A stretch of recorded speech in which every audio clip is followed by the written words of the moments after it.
Bien, continuamos entonces.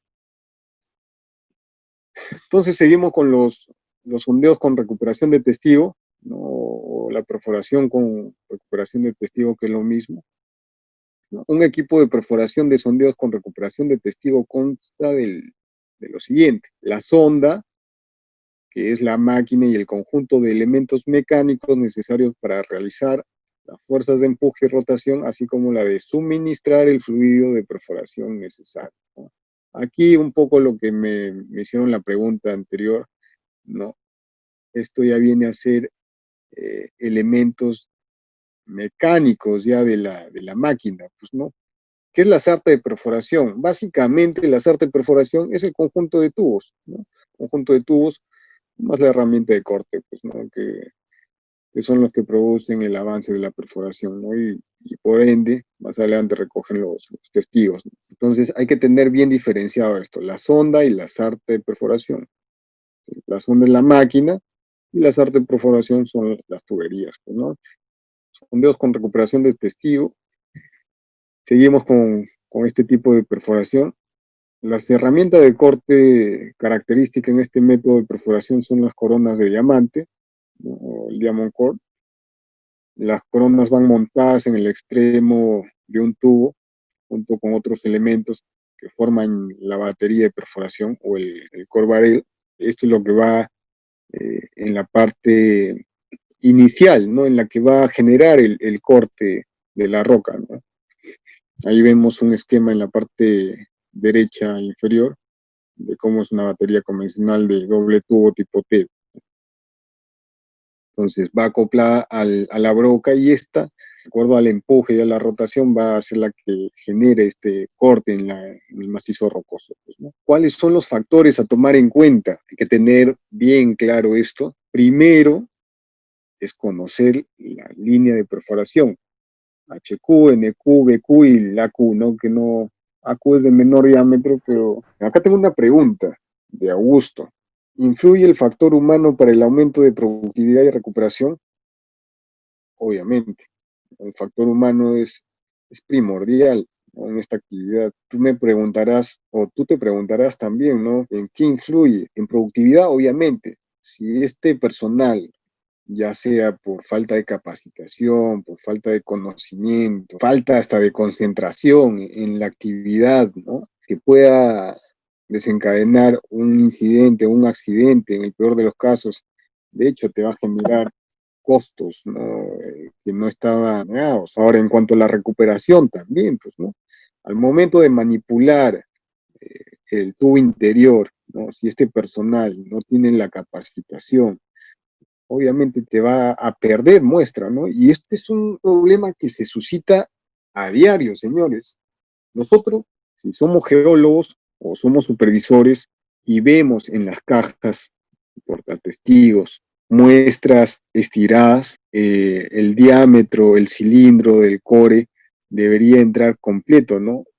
A veces por factor humano o por error, ¿no? De este factor humano, de este personal, puede que al momento de estar sacando la muestra se le haya ido al suelo, ¿no?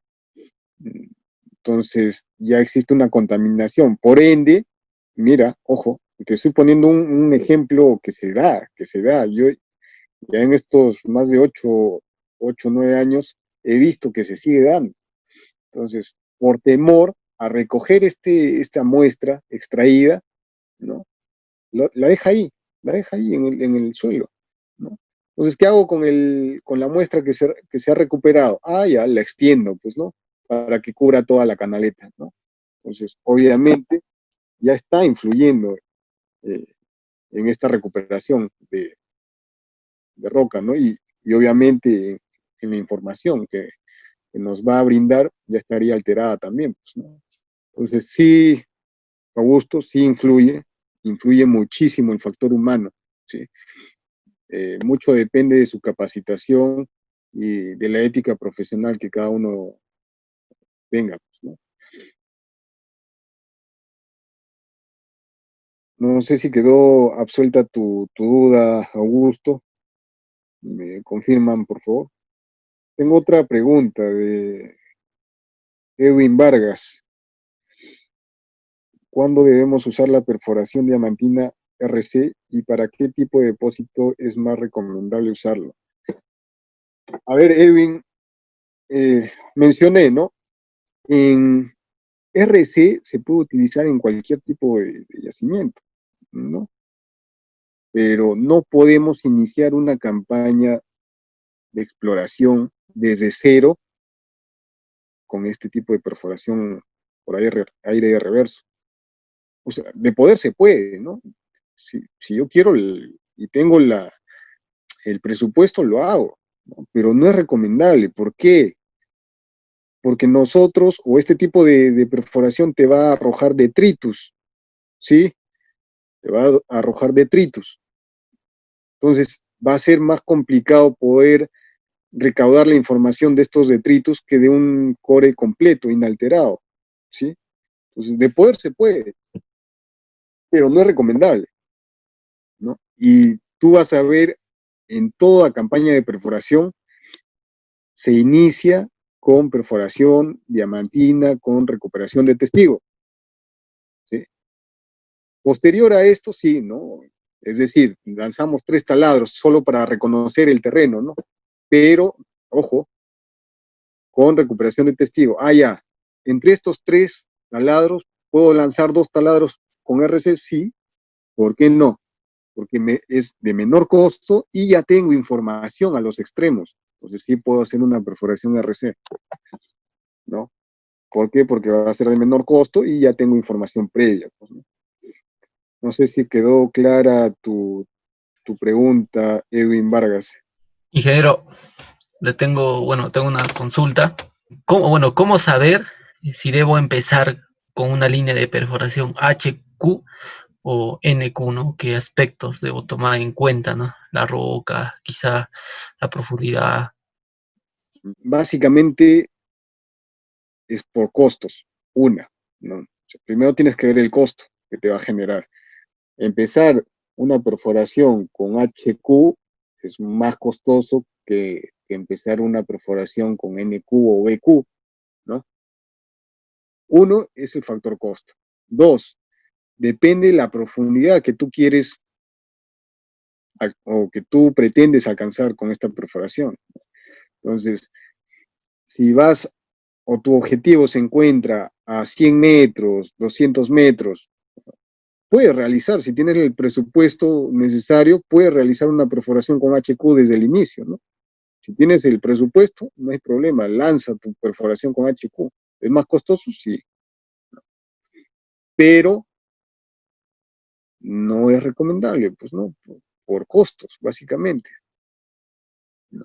Ahora, si tienes, por el contrario, ¿eh? Tienes un objetivo a 1500 metros, 2000 metros, entonces sí o sí tienes que arrancar con HQ, hasta PQ, ¿no?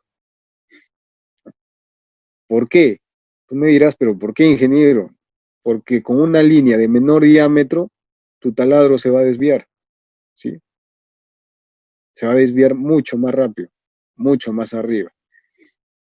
Entonces, cuanto más largo o más profundo sea el pozo, sí, lo recomendable es empezar con una línea mucho más alta, ¿no? ¿Quedó absuelta tu duda, Saúl? Sí, ingeniero, muchas gracias. Ok. Entonces, ¿hay otra consulta? Si no, continuamos. Bien, continuamos. Factores a tomar en cuenta, entonces, señores.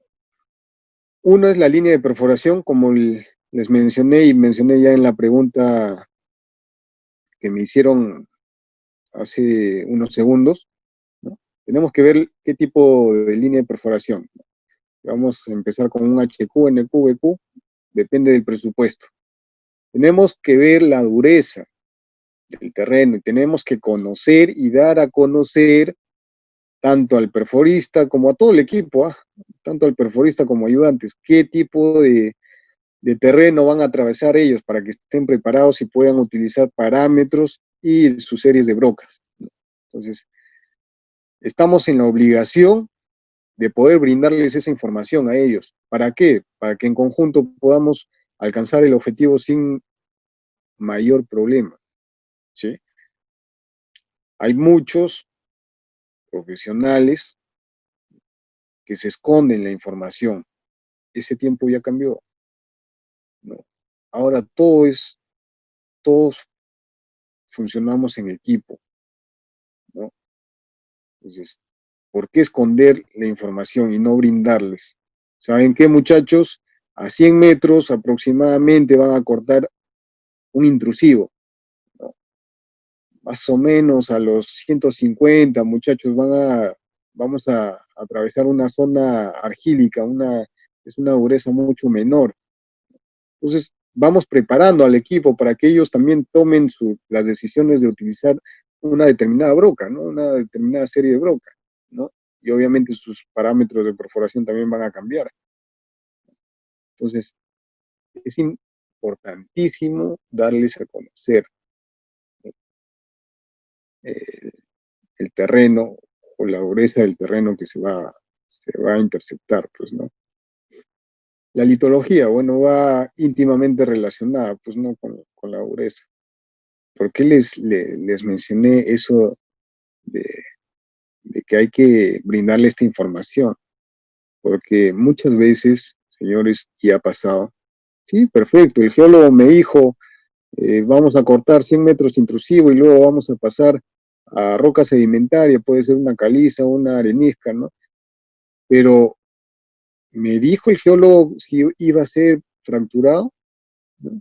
Tal vez él tenía ese dato que posiblemente iba a atravesar un intrusivo bastante fracturado, o tal vez es compacto, ¿no? Y ustedes se harán la pregunta, pero al fin y al cabo es intrusivo, ¿no? Mi broca debe cortar, si es intrusivo, yo utilizo una serie alta y me debe cortar normal. No, señores, no. ¿Por qué? Porque el macizo rocoso, si bien es cierto, la roca tiene una dureza determinada, el macizo rocoso, el comportamiento, al ya estar fracturado, tiene otra dureza, ¿sí? Se vuelve más abrasivo, ¿sí? Cierto, ¿no? Podemos tener un intrusivo con una dureza 7, ya está muy fracturada y dentro de sus fracturas tiene material arcilloso, bajó la, la calidad y la dureza de la roca. Entonces yo pongo una serie alta, me va a destrozar esa broca o se me va a pulir rápido, ¿no?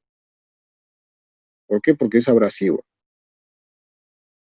Entonces es importante, señores, tener esta información, pues, ¿no? O solicitar en el peor de los casos, pues, ¿no? Entonces es importantísimo tener en cuenta estos factores que les he mencionado. A ver, aquí tengo otra pregunta antes de continuar con aspectos en la perforación de Ever Hidalgo. Muchas veces por minimizar costos y tiempo de vida de los materiales, se hace uso de herramientas ya usadas, por ejemplo, los cabezales, tuberías, entre otros, ¿no? Esto implicaría riesgo en la productividad, pérdida de sondaje, tratamiento, y a la vez genera resultado operativo negativo o menor a lo planificado. Obviamente, Ever, obviamente. Muchas veces las empresas terceristas, las empresas de perforación, ¿no? eh, por optimizar costos, como tú lo mencionas, es efectivamente, y eso se ve, utiliza tuberías ya desgastadas, ¿no? Cabezales también ya usados, ¿no? Entonces, esto sí o sí te va a repercutir en pérdida de sondaje. Tú me dirás o te preguntarás, pero ¿por qué, Inge? ¿No? Al reducir su costo, su tiempo de vida, perdón, eh, reduce también la resistencia de sus materiales, ¿no? Entonces, tú sabes que la sarta del sondaje o de perforación básicamente tiene que ver con las tuberías acopladas unas a otras, ¿no? Si por A o B ya te brindan una tubería, ojo, ponte en el mejor de los casos, toda la tubería que te han brindado es nueva, ¿no? Y por ahí te metieron dos tuberías ya usadas, ¿no? No, dale, no va a pasar nada, nadie se va a dar cuenta, ¿no? Y esa tubería tú la pones, qué sé yo, ya en un pozo de 250 metros, ¿no? Con un avance de 250 metros, ¿esta tubería tú crees que va a tener la misma resistencia que la nueva? Es obvio que no, es obvio que no. Entonces, posiblemente por el mismo peso de la tubería, es muy probable que ésta se pierda, ¿no? O se rompa, ¿no? Por el peso. Y ojo, vamos a perder tubería, vamos a tener horas stand-by. O sea, esto genera o repercute muchísimo, muchísimo eh, a lo planificado. Entonces sí, de hecho que sí repercute tanto en lo operativo, ¿no? De una forma negativa, de hecho que sí, de hecho que sí. Lo recomendable es utilizar, pues, eh, herramientas, tuberías, cabezales, que estén en óptimas condiciones, pues, ¿no? Porque al final vamos a tener muchos problemas, a veces por querer economizar en un aspecto tan simple como la tubería, podemos perder el pozo. Imagínate un pozo así, bajito, ¿no? Un pozo de 500 metros, ¿no? Pierde un pozo de 500 metros a $110 el metro, ¿cuánto has perdido ahí? Simplemente por no cambiar una tubería, ¿no? O sea, entonces, sí, repercute negativamente, sí, de hecho que sí. No sé si quedó absuelta tu duda, Ever. Sí, ingeniero, muchas gracias. Ok. Entonces, en vista de que no hay más preguntas, más consultas, continuamos. Bien, continuamos, no hay más preguntas. Los aspectos a considerar en la perforación. Ojo, es muy importante considerar, como les mencioné, la dureza del terreno. No, creo que esto ya lo mencioné en la lámina anterior. Es importante, señores, entonces, darles la información al equipo, ¿no? Como es la dureza del terreno. Acá vemos, a grosso modo, algunas durezas de determinadas rocas, ¿no? Como la roca ígnea, ¿no? Intrusivas y más o menos en una dureza de 7, ¿no? Si es una roca eh, ígnea extrusiva o volcánica, pues no va a bajar entre 6, ¿no? Si es una sedimentaria, también dependiendo de la sedimentaria. Entonces nosotros esos datos debemos darles al perforista y en realidad a todo el equipo, ¿no? Es importantísimo que ellos conozcan con qué dureza se van a encontrar. Es importantísimo, señores. ¿Para qué?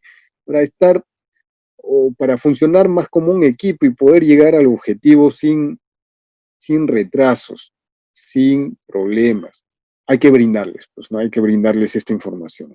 Líneas de perforación, lo que también me consultaron hace unos minutos. Las líneas de perforación, bueno, son los diámetros más comunes de perforación, ¿no?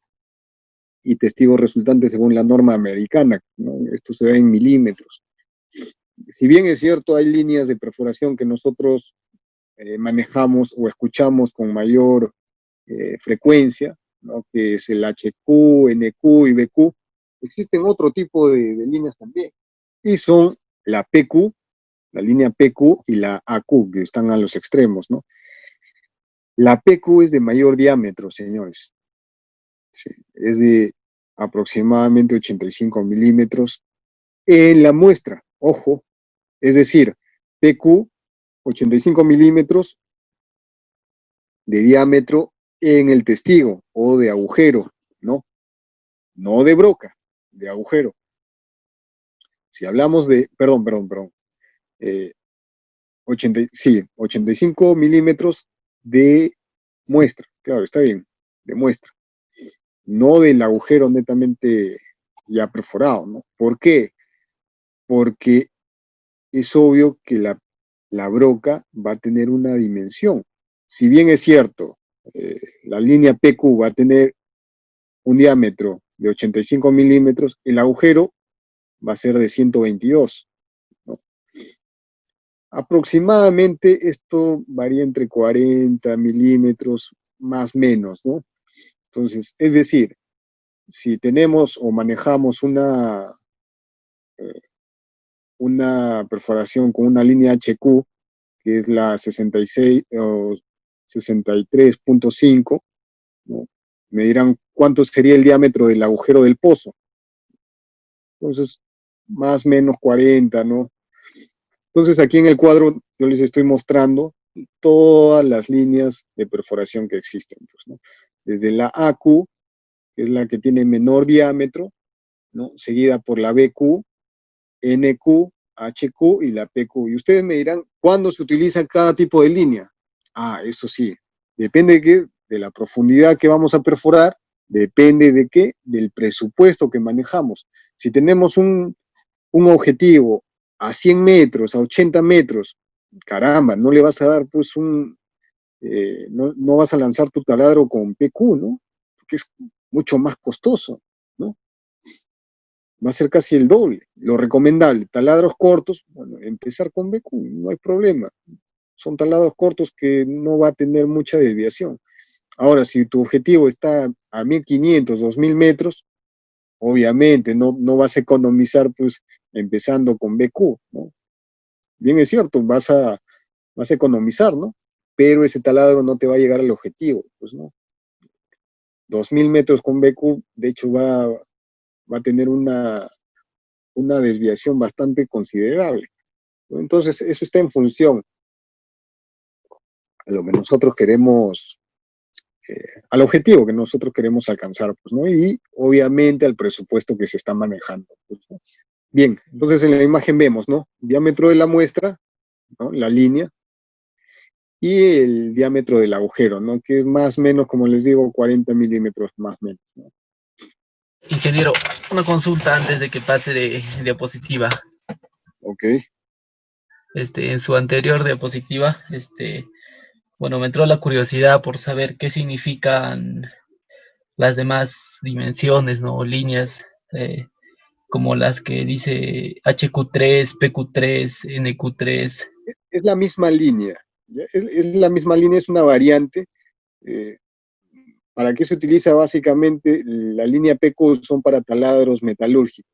Es lo mismo, una PQ con una PQ3, ¿no? La línea en sí es PQ, ¿no? Ya sus variantes, pues yo puedo poner PQ3, PQ4, de acuerdo a la broca que yo esté utilizando, ¿no? Pero la línea en sí es PQ, ¿sí? O HQ o NQ, ¿no? Es una variante, nada más, ¿no? Pero la misma dimensión en cuanto a diámetro, tanto de muestra como de agujero, ¿sí?